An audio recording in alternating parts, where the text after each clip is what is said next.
Jerry Dipoto is our pal. He runs the ball club. Mariners' schedule, you never know, but it's at least on paper a little easy for him as far as making that postseason and end that long drought. Jerry, it's a pleasure. Boy, I tell you, we have talked a lot, you and I, here in the last couple of months. And if you told me on June 15th that the Mariners would be where they are today on August 15th, I would have said you're nuts. What a turnaround these last 2 months. Let's discuss that first. Go ahead. I think you did tell me I was nuts, but we always thought that we had this kind of team, and we've bounced back, and it's really happened for us in phases. We've played good defense all year long. Our bullpen really started to gel in late May. Our starting rotation really started to gel in the middle of June, and here lately we've gotten healthy offensively, and our lineup's as deep as it's been in years. So I think this is the best version of us, and we think we're a real threat. Oh, absolutely. I don't see why not. And the Castillo trade, too, Jerry. Wonderful move there. You struck early on that. You gave up a lot of prospects. So Cincinnati down the road, who knows? You had a good farm system, but Castillo has been, and you know what I like about Castillo? He's been great against the Yankees 3 times. Don't forget, he pitched against them for Cincinnati. So you figure maybe the Yankees going to look at him. And he was great at Yankee Stadium, and then he was great at home. So Castillo has done, he gives you a top of the rotation ace in a big game, and he gives you a jolt of energy. You got to love what you've seen out of him so far. Let me get your thoughts. Go ahead. Really have. I don't know if you can pitch in bigger regular season games or environments than Louis has in his first couple of starts here in Seattle. It's facing the Yankees, first at Yankee Stadium, your first day on the new job, and he really put it up. And he's got great stuff. He's got presence that's even better than we thought it was. And we already had a high opinion. And to go in against the lineups he's faced and just shut him down has been a shot in the arm. And feel like with Louis and with Robbie Ray and Logan Gilbert and George Kirby and Marco Gonzalez, we're about as deep in the rotation and as well set up as we could be for a short series if it happens. You do. Now, later in the year, if you need some big games, have you organized the Kirby pitch count properly and the innings where he can go out there and stand in rotation? I know he's the 4th starter, but you're going to need him late in September. Season goes to early October. Will he be able to stay in that rotation innings-wise late in the year, Jerry? How about that? Yeah, we believe he will, and so does George. We've been monitoring it closely. We've not really set a hard innings limit. We've kept it more focused on the level of stress in the pitches he's throwing. And, if you've watched George pitch, he's pretty efficient. He gets it in and out pretty quickly.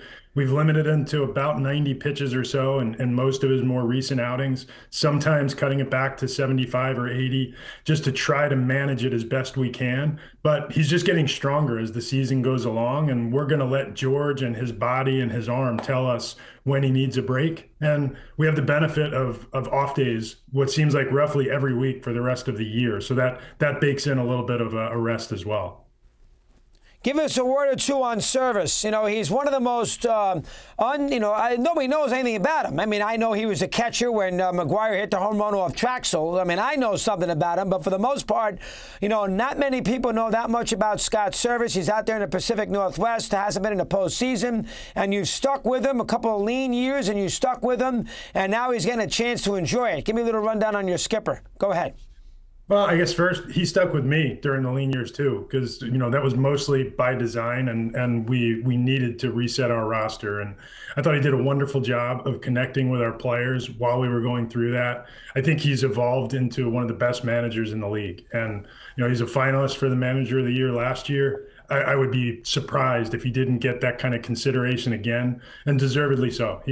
He has a nice connection with the players. He allows the players to run an environment, and our team does the small things well. He's fundamentally clear with the players on what we need to do to win games, and we practice it maybe as much as any major league team I've been around in 3 decades. And that's a credit to Scott and our major league staff and a willing group of players who've really bought in to what he's doing. Do you agree with me, Jerry, that I know a lot of the GMs look at the manager as sort of the messenger for the front office, and it's 162 games, and create a good environment and a positive feel so the team can sort of, reach their max. But then when you get into the postseason, where any move you make pitching-wise, bullpen, whatever it might be, pinch hitting, can come back and bite you in the rear end. And that's when the manager really in a big spot can help you win a series or lose a series, which you don't see see over 162. Do you agree with that as far as the manager's role in a short series? I do in a short series. I also do along the lines of the long season. And, I believe it's turned into a collaboration between the front office and the manager and the staff in the dugout. And there's really no beginning or end. We all work together. And I'm always reminded of something that Jim Leyland said to me a lot of years ago. He said, a good manager can win you an extra 5 games, 10 games a year, but a bad manager can lose you 20. And, and I think there's some truth to that. And we're fortunate to have a good one. I hadn't heard that from Leland. I like that stat a lot. Do you allow him? I mean, does he run the ball? I mean, I know you got to think about front office, and it's very important. I mean, we all know that in certain situations, these managers don't get a chance to do anything. He get a chance to handle the lineups and do all those things without any dealing from the front office. Jerry, how about that for a sec? Let me hear. Yeah. Lineup Scott's call and always has been. He'll call and he'll kick it around with me or with our assistant GM, Justin Hollander, our front office group.